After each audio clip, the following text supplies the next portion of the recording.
Hi, everyone, and welcome back to Undivided Voices. I'm Lindsay Crane, and I'm the head of content and community at Undivided. We support families raising kids with disabilities with everything from early intervention to IEPs, public benefits, and the journey to adulthood. Today, we're diving into one of the most important and sometimes most frustrating parts of special education, IEP goals. Too often, these goals focus only on academics or, unfortunately, compliance, overlooking what truly matters for our kids to be part of their schools and communities. In this episode, we'll explore what makes an IEP goal inclusive, goals that don't just measure progress on paper, but open doors to friendships, independence, employment, and meaningful participation in everyday life. We'll talk about how to shift the conversation from what's missing to what's possible, and how families and teams can work together to create goals that reflect a child's strengths, values, and future. Leading us in conversation is Dr. Caitlin Solone. She's an education advocate, teacher educator, faculty member at UCLA, and has a sibling with disabilities. Dr. Solone is part of a leading charge of educators who are working to transform the approach to special education. And with that, let's dive in. Hey everybody, welcome to Undivided Live.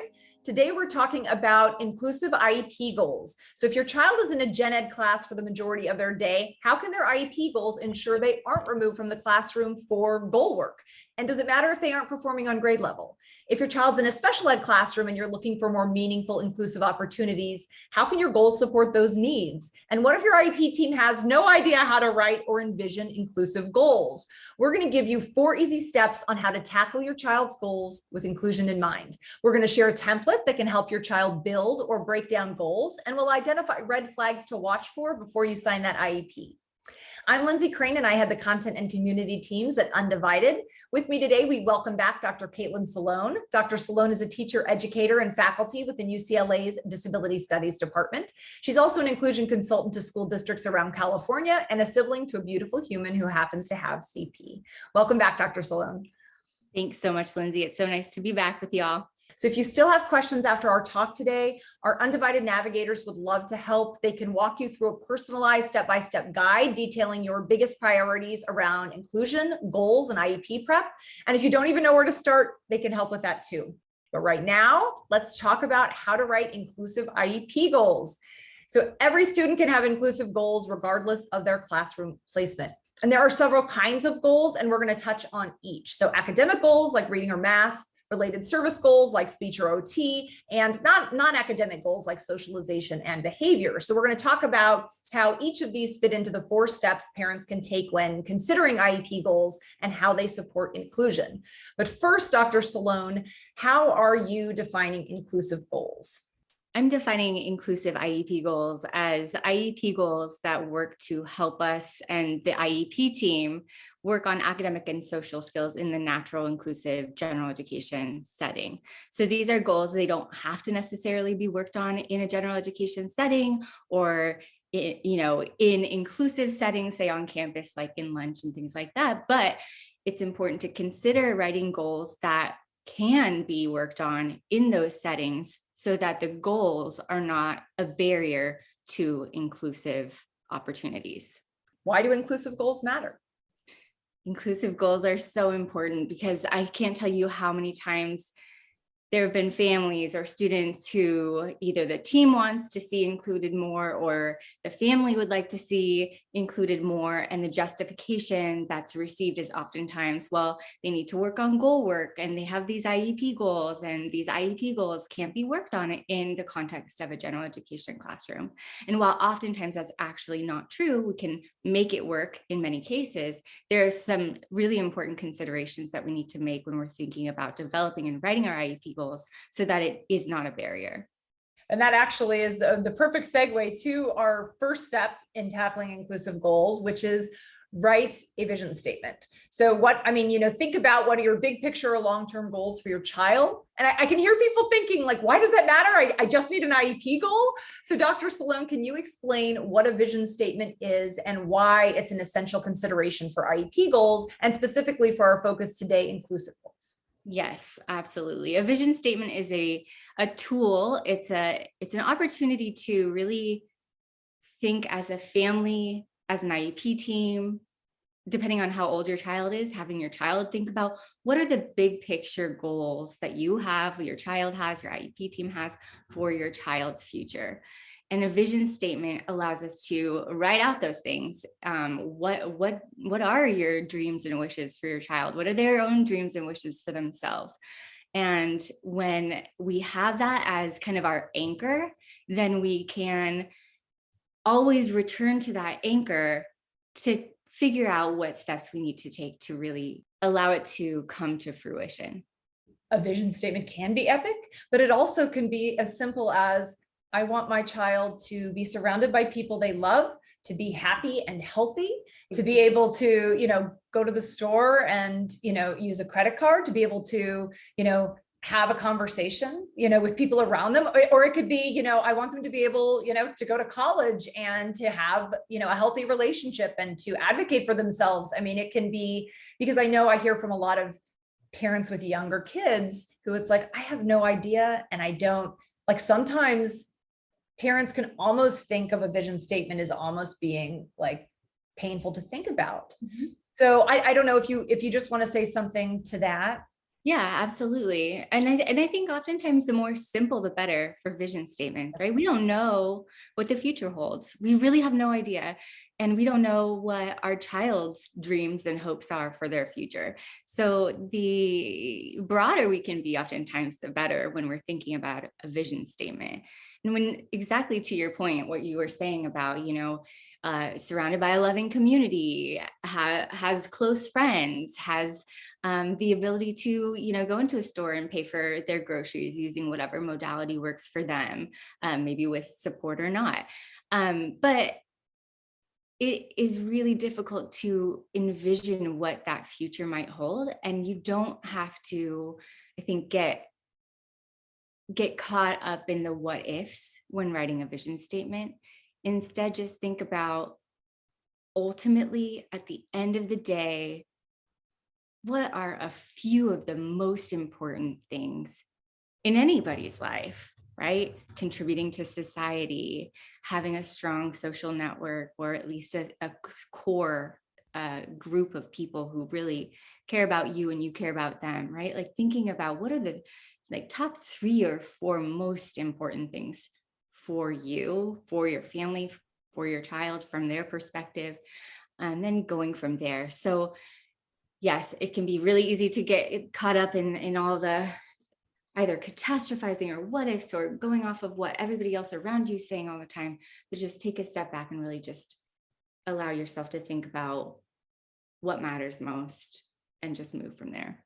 Once you start imagining that, whether you're writing it down, whether it's in your head, right? We have the vision statement. And we know now what all goals should be working towards, just like you said. And so now we have to think about what we want our child to accomplish over the next year in school that moves us closer to that vision. So step 2, you identify, what do you want your child to do? And so for an OT goal, maybe your child needs help with fine motor and holding a pencil, or for PT, they need to learn to access the playground equipment safely. But for academic goals, how can we identify what we want our kids to do in gen ed if they aren't performing at grade level? In general ed, when we're talking about academic goals, all students with their IEP goals, no matter what level they're working at and what their skills are, all of their IEP goals that are academic should be aligned with the general education standards, the standards that are addressed in the age equivalent classroom. So if a child's 8, for example, no matter what setting they're in, if they would traditionally be in 3rd grade, then they would be working on 3rd grade standards. And if a student's not able to meet those standards, which it happens all the time for students with and without IEPs, then we would want to take a look at the common core connectors and the essential understandings that are connected to those. And you'll take a look. So what is your vision statement? What are the standards for that grade level? Scan through the standards for the grade level. What are the most important standards that are going to allow us to get to the next step on our way to the vision statement? What are the things that are going to be addressed throughout the year, not just in one single unit? what are the really important skills that roll over from year to year across grade level? And you might be thinking as parents, I don't know, I'm not an educator, right? And that's absolutely fair. If you just take a look at the standards and start to read through them, see which ones stand out as being really meaningful and useful skills, you don't have to be an expert or an educator to start to look through those and think critically about the big picture. And sometimes that's what gets lost when teachers or IEP teams are writing their IEP goals. It can become real tunnel vision because teachers are in the classroom all day long and they're, working on, they're working on this certain novel or a certain unit in math, maybe graphing, right? And they're so tunnel vision. So then oftentimes we get tunnel vision type IEP goals. And when that happens, then it becomes really more challenging to implement or work on those IEP goals within the context of a general education classroom that's moving through content and curriculum at a pretty quick pace. To simplify that, even further, let's say your child's in 5th grade and you want them to read more words and you don't really, like you said, we're not teachers. You don't even know really what to request. So all that you do know is that your child might be getting similar goals each year, maybe adding a few more sight words each year, or, doing leveled reading from a younger grade. So to get some ideas for more inclusive standards-based goals, you can consult that handy list of core connectors, look at your child's grade level, maybe the year before, and then identify and discuss the skills that they need to participate in that curriculum throughout the year. Is that correct? Yeah. That's right. Skills. Okay. And then think about what supports they're going to also need. And so think about the big picture, think about what you want them to be able to do, how it's connecting to that ultimate vision, and then thinking about what supports they're going to need to reach those goals, where they're going to be working on those goals, and kind of what components in the goal can we tweak so that it can be really relevant to any setting. Just to clarify everything you just said, if a student requires modifications or modified grades, they can still receive the standards-based goals that are adapted for their appropriate level in that gen ed setting, correct? Yes, all students should have access to the general education curriculum, and all IEP goals should be aligned with that curriculum. Exactly. And so then, which does bring us then to that third step of how can your child be in that classroom, right? So we have our vision statement, we've identified what we want our kids to do. And so now we have to consider the supports that our children need to reach that goal. So, but first, what kinds of supports can be critical for inclusion? So the supports that are critical for inclusion are things like working with peers, thinking about like what different aspects, like what different tools, technology, assistive technology, what different tools does the student need to really thrive in that setting and reach those goals? What are kind of some, they're bypass strategies, but they're also, they're tools that are helpful for students for accessing their curriculum, right? So what types of tools do they need to be successful? Who are they working with in the classroom, and in what context are they being able to achieve these goals? Are there some examples that you could throw out that are, accommodations or modifications that can make a child successful in a gen ed setting where traditionally teams might say can't happen? They need to be in a specialized environment, but actually with the right supports, they can be supported in that gen ed. Things like a calculator, a word bank, a label maker if dexterity is challenging and you're wanting to fill in the blanks, speech to text capability, access to a laptop, a computer, or different applications that support with writing. There's lots and lots and lots that we can do, and so many tools that we have nowadays to help with access. Different things like using certain pencil grips or utensils in the classroom, or typing instead of writing, different things like that. I can't tell you how many times like writing my sister's name was her IEP goal. So she will be able to write her name. And that was her IEP goal for probably, I don't know, like 6-7 years. And in high school, she still was having difficulty writing her name. And so it's important to think about, okay, well, that doesn't need to be a barrier, right? If she's expected to write her name on every single worksheet and say she was included, then it would likely cause challenging behavior and different things like that. So just give her a name stamp, right? Or be okay with the way that she's writing her name, right? So different tools like that to increase efficiency while also working on the skills. So you don't want to just give up on certain skills, right? You want to have certain strategic times to work on them, but you don't need to be working on physical act of handwriting, for example, during time to like composition time when students are writing an essay. If that's a really challenging skill for a student, they might have the access to be able to dictate their essay or fill in the blanks and have kind of a sentence frame or put together sentences in the right order, right? And so doing things like that can help a student access the curriculum rather than be struck by the barrier of the physical act of writing, if that makes sense. Well, and mastering kind of, which I know we heard early on in my daughter's journey as well, and a lot of parents do, of,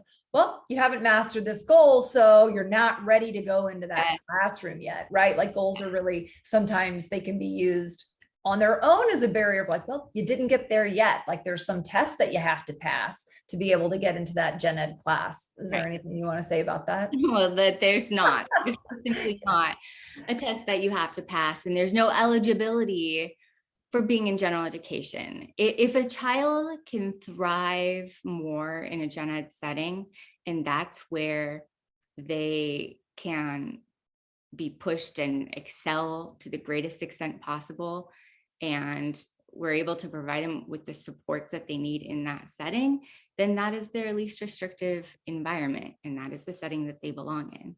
If a student is, saying, that they want to be pulled out to work on certain things, or, they're working on articulation and speech, then yeah, sure, a different setting might be more appropriate in those little cases, but it's oftentimes should be kind of the flip-flopped, where oftentimes we think of students receiving special education services as needing to go elsewhere, and that's when they're really getting what they need. And if they're in a special day classroom or resource classroom or speech therapy room, then they're actually getting the interventions and support that they deserve, when in fact a lot of that, the majority of that, can happen in gen ed and should happen in gen ed. And when it does happen well in gen ed, we see kids really thrive and really make great gains. And then for you also had mentioned like a who, right? It could be what supports and it could be a who, which definitely also brings up the aid. So I just wanted to make sure to touch on that, because also it can't be used as an excuse of like, well, your child can't sit in a class and do things on their own without help. Well, then, there could be an aid, and whether that's a classroom aid or a one-on-one aid. So is there something you want to, again, we don't want those needed supports to be used as a barrier. So I don't know if you want to say anything about that for aids as well, which can be crucial. For students with more significant support needs, an aid in a gen ed classroom can absolutely be crucial and necessary. There are some times when we don't want to rely on aids. We want our students, our children, to be as independent as possible. Sometimes an aid can be a crutch. Sometimes an aid can result in learned helplessness, where a child learns that if they pretend like they don't know or don't work for long enough, then the aid's going to do it for them. So there's a lot of reliance on that, but it can be such a helpful tool to have. So yes, in your IEP goals, the who can be included into an IEP goal, where it identifies whether a student's performing that goal in the context of a group of peers or with adult support and things like that. Or, after a teacher checks in and makes sure the student is set up for success, the student will X, Y, and Z, right? So really building in those supports to the IEP goal to make sure that a student's not just expected to meet the IEP goal without the supports that they need. Right. And then we see oftentimes that will then lead to justification for removal from general education, right? So we really want to kind of build in those safeguards into the IEP goals, so that when it comes time to reviewing the goals at the annual IEP or during progress reporting periods, then you have data that hopefully reflects those goals and how they're being met with the supports that are embedded into the goals. Darcy had a question. She said, what if a school keeps saying that your student does best in small groups, and that is why they must be in a special day class versus gen ed, and therefore refusing aid support? Yeah, I would say this is tricky. And I've dealt with this with districts in the past where they're really making the case for why the student needs to be in a different setting, and really making the case for why they don't want to try a roundabout way for why they don't want to provide an aid.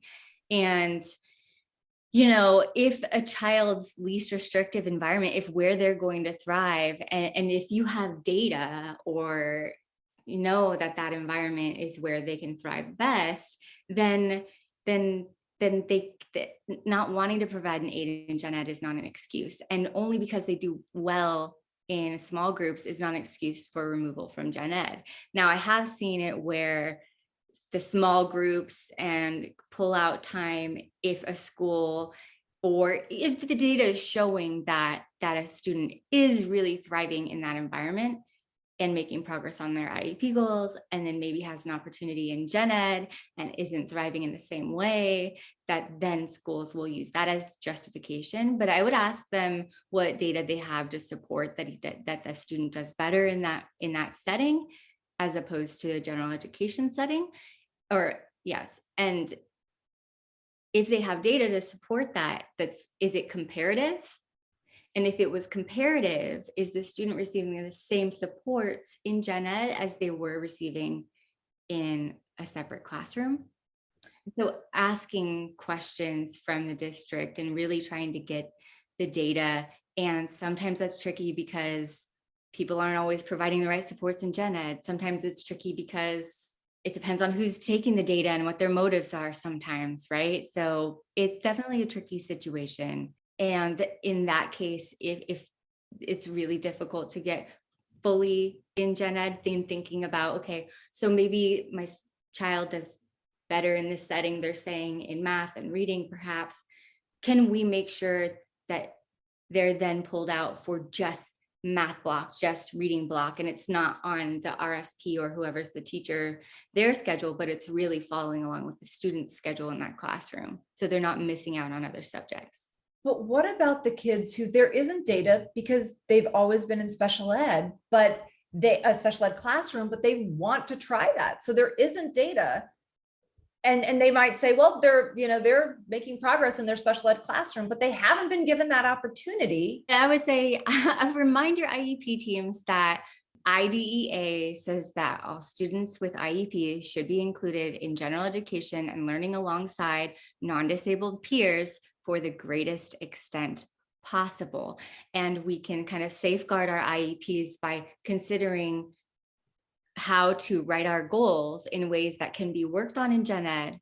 So then we can make the justification for, okay, well, maybe we're not going to make that full transition and be in gen ed for like the majority of the day or even a huge chunk of the day, but can my child be in gen ed for history, for science, for readers workshop, which is individualized and lots of schools use it, right? And can my child be in there just for certain parts of the day so we can see how it goes?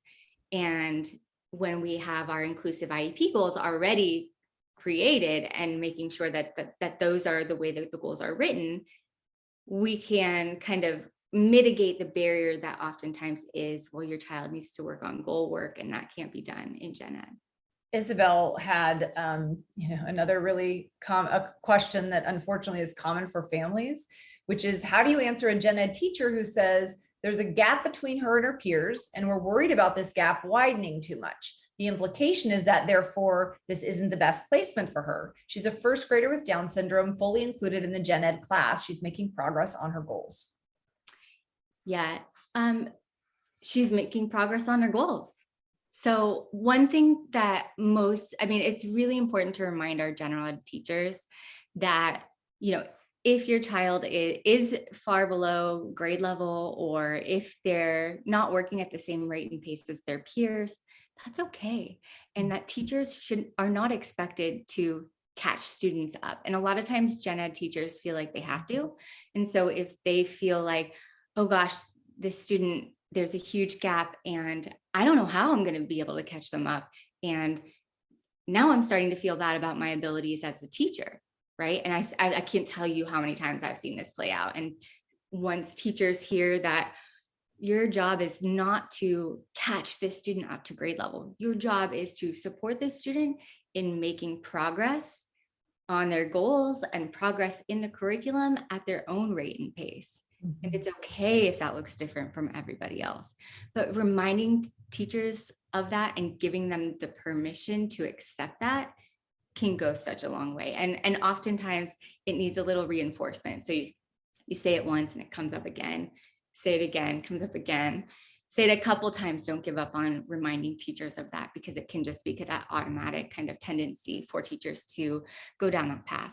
And a lot of that stems from our kind of punitive system for teachers historically around testing, and if students aren't at grade level, and how that penalizes teachers. And so there's some roots there that have to be dismantled a little bit.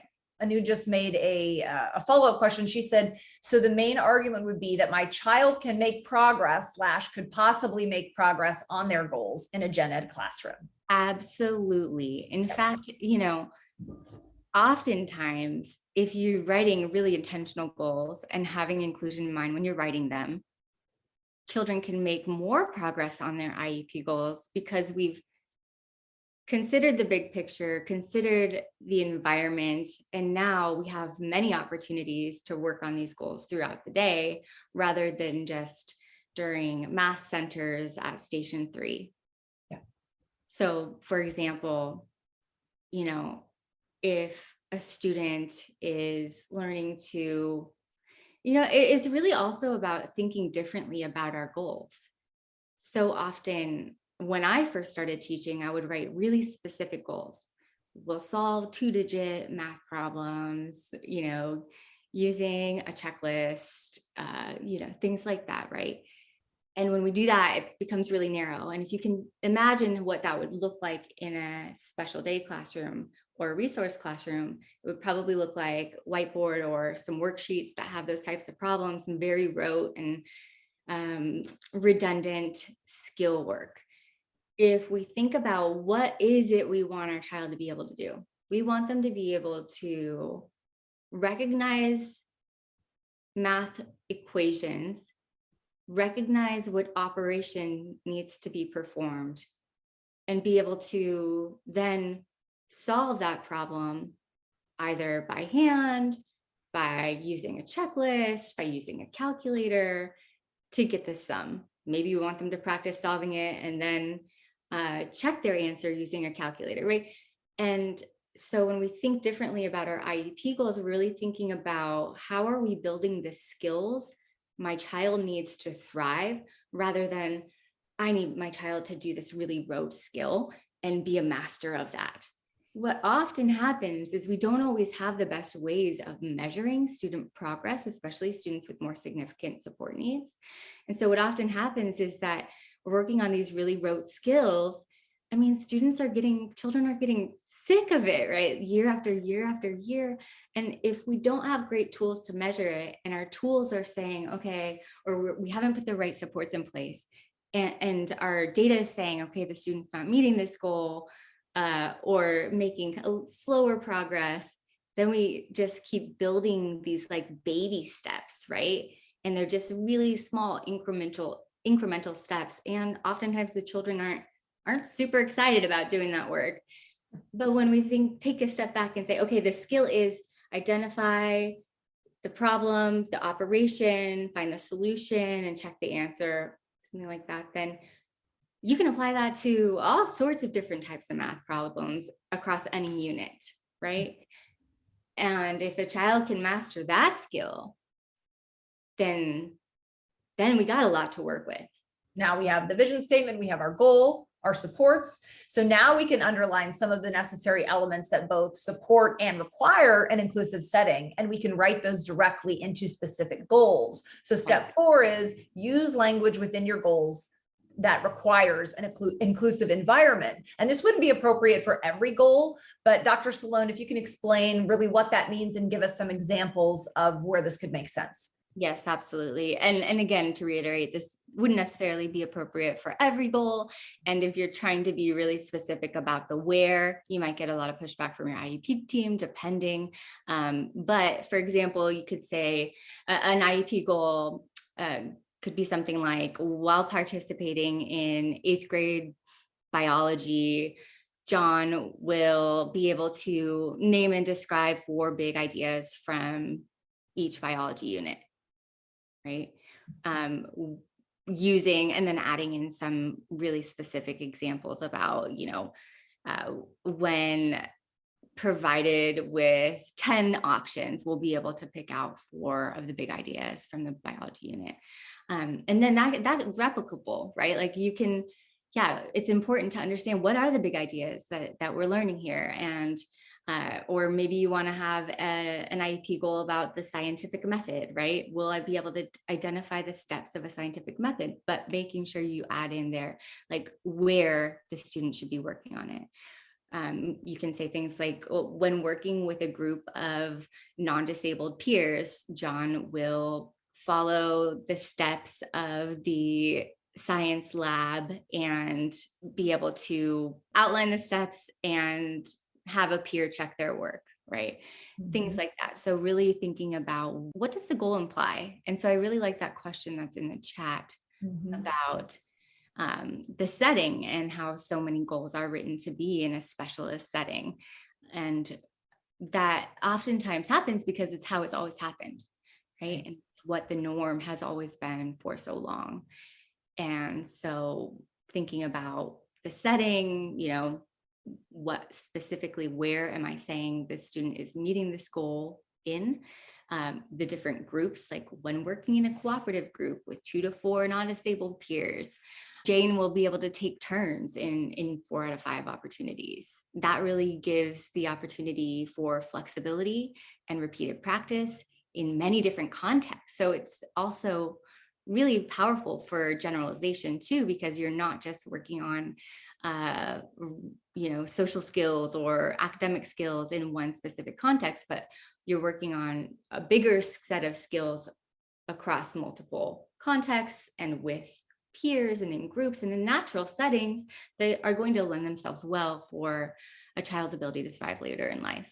Another natural place for language to be written in goals too are speech goals. Can you just sort of give an example of how that can sound? When playing a game with peers, and sometimes, you can add non-disabled peers if you want to be sure that the student is really having access to those non-disabled peers, which the law suggests is very important and should be happening.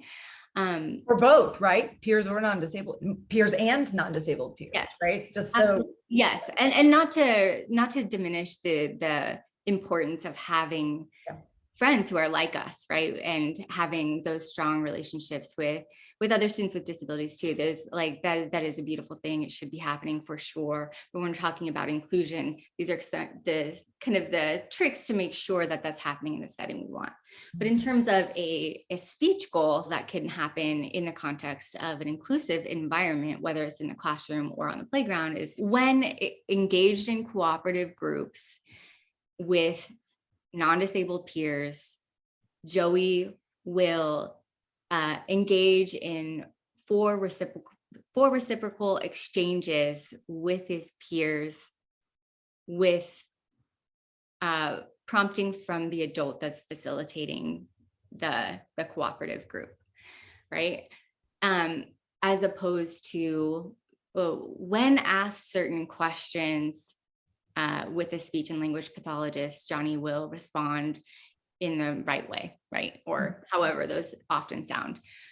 So really taking it into the natural environment and setting it up in a way that is going to really allow for that reciprocity and flexibility.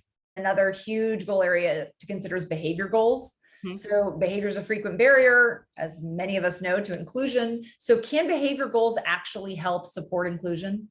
Absolutely. Yeah, absolutely. And I know we've said this maybe sound like broken records, but behavior is not a barrier to inclusion.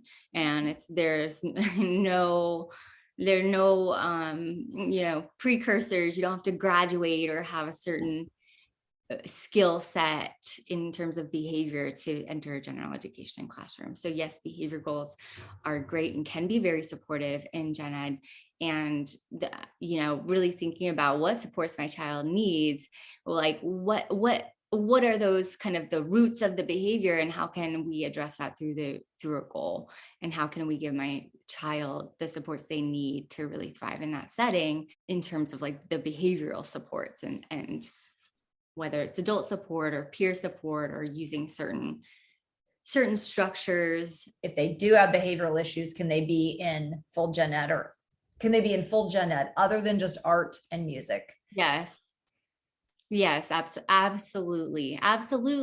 Of course, it takes time. Any new environment will take time, and a child, setting is not going to switch a child's behavior most likely overnight.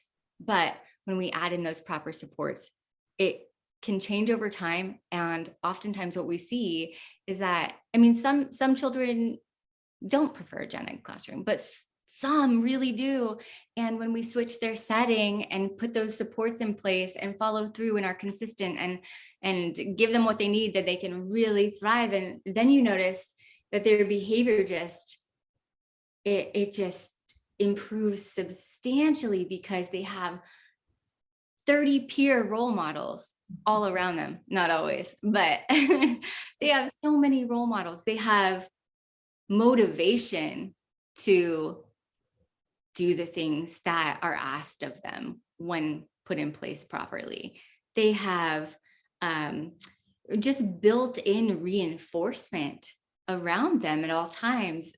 And it really goes a long way. And I think as educators, we can oftentimes get lost in the fear of the what if, like, oh, this child has behavior, so they can't be in gen ed. It's going to disrupt everyone else. Well, you walk into gen ed classrooms and, the kids with IEPs are not the only ones that have challenging behavior. And oftentimes the challenging behaviors that are oftentimes reported on or complained about, when it comes down to it, are not behaviors from kids with IEP. So sometimes they are, but that's okay. We have to really figure out what is the function of it and what supports are put in place. So if we're thinking about inclusive IEP goals around behavior, it's also thinking about, you can embed in supports that will help with behavior to IEP goals that are academic, social, different. They don't just have to be behavior. So when Johnny has access to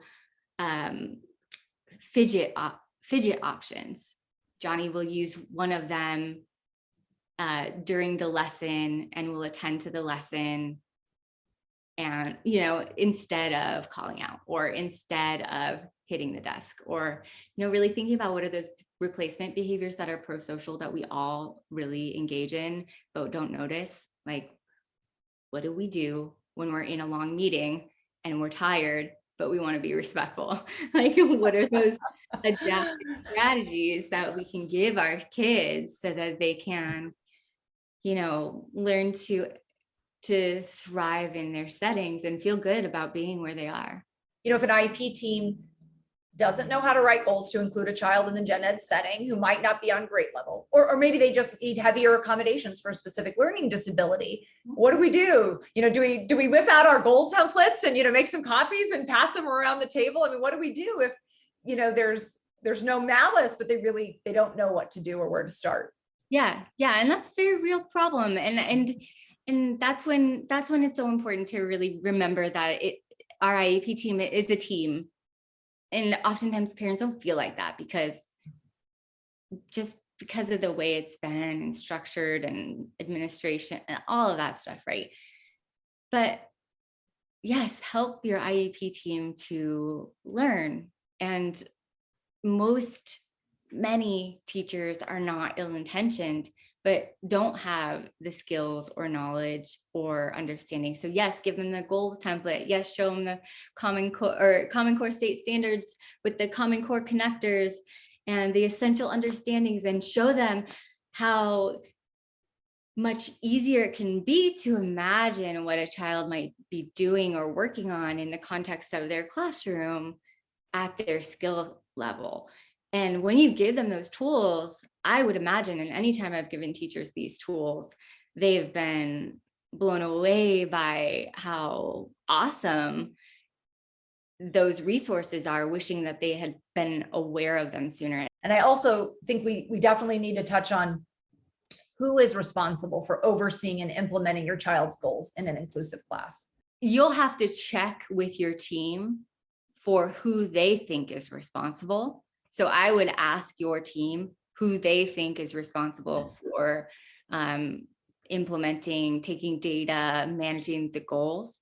And that would be then a conversation to have with the team about how to really strategize and make sure that Johnny is working on these goals, in certain environment, and that it's been planned for, and that, during these different units that are coming up, how are we going to, how is Johnny going to access these units coming up, and how can we connect his goals with the unit, and how can we really ensure that he's getting strategic practice in a way that's meaningful for Johnny. I want to touch really quickly on socialization.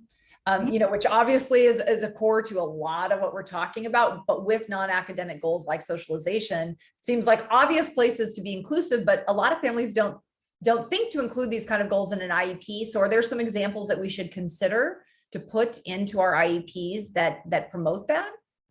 That promote the socialization? Absolutely. Yeah. Absolutely. Yeah. So thinking about what types of skills should my child have with other peers, right? And so thinking about what happens during the day. Well, all the kids come in the classroom during the day. And if my child is working on greeting, that would be a very appropriate goal to have, perhaps, in, having those reciprocal exchanges. What else happens all the time? Group work, oftentimes, right? Sharing happens, right? Sharing out, taking turns happens all the time. Let's see. Having those reciprocal exchanges. I think those reciprocal exchanges are really, really important too. And then, just peer work or group work. So you can distinguish between the two: peer work, group work. And thinking about what are those skills within that time. If I'm getting reports that during group work, Johnny is having challenges working with his peers or getting upset when things don't go his way, then thinking about, okay, well, what can I add in? So when students break up into groups and are working on cooperative group work with priming and with specific group work rules that have been reviewed with Johnny will follow the rules and utilize this replacement behavior when he gets frustrated, or will communicate in an appropriate way with his peers when things are challenging or frustrating, right? So thinking about, okay, what are those specific things that happen in a classroom all the time, and what is my child really thriving in, and what are some areas for growth? What's the next area for growth? And how do I implement the strategies needed into the goal so that they can be successful in that setting, and so that we can make sure that the adults in that setting are actually implementing those things too. And I also, when you were talking, I was thinking about setting too, about like recess or lunch, or also, organic parts, non-academic parts of the day also, that you could, naturally build that in when kids are socializing, to also make sure that if your child doesn't want to be, that they're not, sitting in their, maybe in their special education class with just their class for lunch, or that they are joining specials like art and things, and they're going to PE with other kids, or, and with PE, like maybe you're in it's, peer models, just really, again, writing those kind of things into all of the settings for whatever makes sense. Yeah. Yes. The lunch thing, it's so wild to see so many schools still segregating their lunch tables. Yep. And I can't tell you how many times I've heard kids who really want to go sit at their third grade class's lunch table, and the aides or the teachers won't let them. Yeah. And so, yeah, those are, if that's going on for you, or that is the tendency at your school and your child wants to eat lunch with peers at their grade level who are not maybe in their classroom specifically. Different schools have different rules, but yeah, considering writing that into your goal, like when sitting with third grade class during lunch, Johnny will sit next to a peer and will, whatever the thing that Johnny's needing on at that time. Right. Yeah. Sitting with friends where he wants. Yeah. Right. Myra had a question. She said, how do you address or request for the gen ed teacher to offer feedback on how your child is doing in their class? My daughter's special ed teacher reports progress on goals, but my daughter's working on math and language arts in gen ed, and I receive little to no info on how she's doing. And you can write that in your IEP too. In the goals, when you say as measured by like teacher charted data, or, as measured by, teacher charted data that's sent home in weekly notebooks or monthly data checks or something like that. But yeah, I would just have a candid conversation with the general education teacher and ask, what is the easiest way for you to give me information about this? Would you prefer sending me an email monthly, or sending me like writing back and forth in a notebook that I send to school with my child? Or would you prefer I text you or you text me? Or would you prefer to give me like the login information for their apps that I can check? Or, just have that dialogue, because every teacher's style is different. And, for some teachers, getting back to emails or remembering to email at the end of the week can be really challenging. Other teachers are super good at it. So really playing on our teachers' strengths and asking for their input on how to best get you what you're looking for. And I will say that the reality is, a gen ed teacher is not going to be able to take all this data and send it to you weekly. Like, that's just not going to happen. But what is it that you want to know? And what is it that's really like important for you to know? And what's the frequency that makes sense, practically speaking, and for the purposes that you're looking for to receive that information? What are 3 red flags to look for when we're reading goals, right? We receive that IEP. What are the red flags that we could look at that, goals that would make it difficult to carry out in a gen ed setting? So look at setting. Like, where does it say this goal is taking place? Does it have a location, right? Or not? If it doesn't have a location, that allows for some flexibility. If you want even more specificity, adding in what setting, so in the general education classroom, in the 6th grade biology lab, in,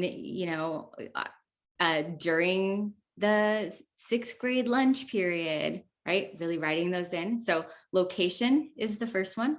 And the second is specificity.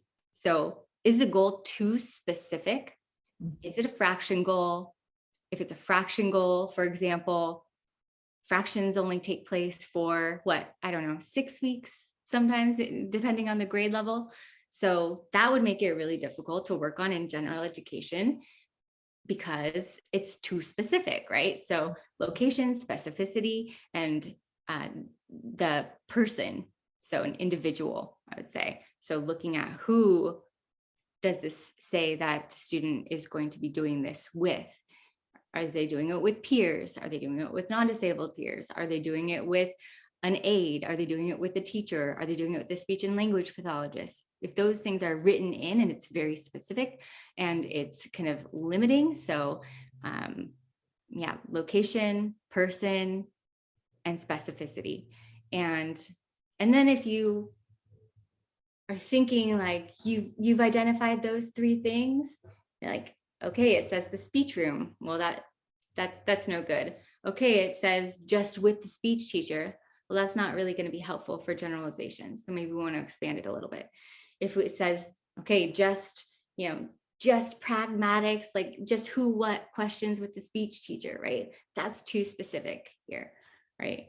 So thinking about those three things are key. And then if you want to take an added layer and thinking about what supports does my child need to thrive with this skill, and how can we embed those in the goal so that they can be as successful as possible. And no one can say that they're not meeting the goal if they haven't already put those things in place, right? Because it's like, if you have accommodations listed on your IEP, great.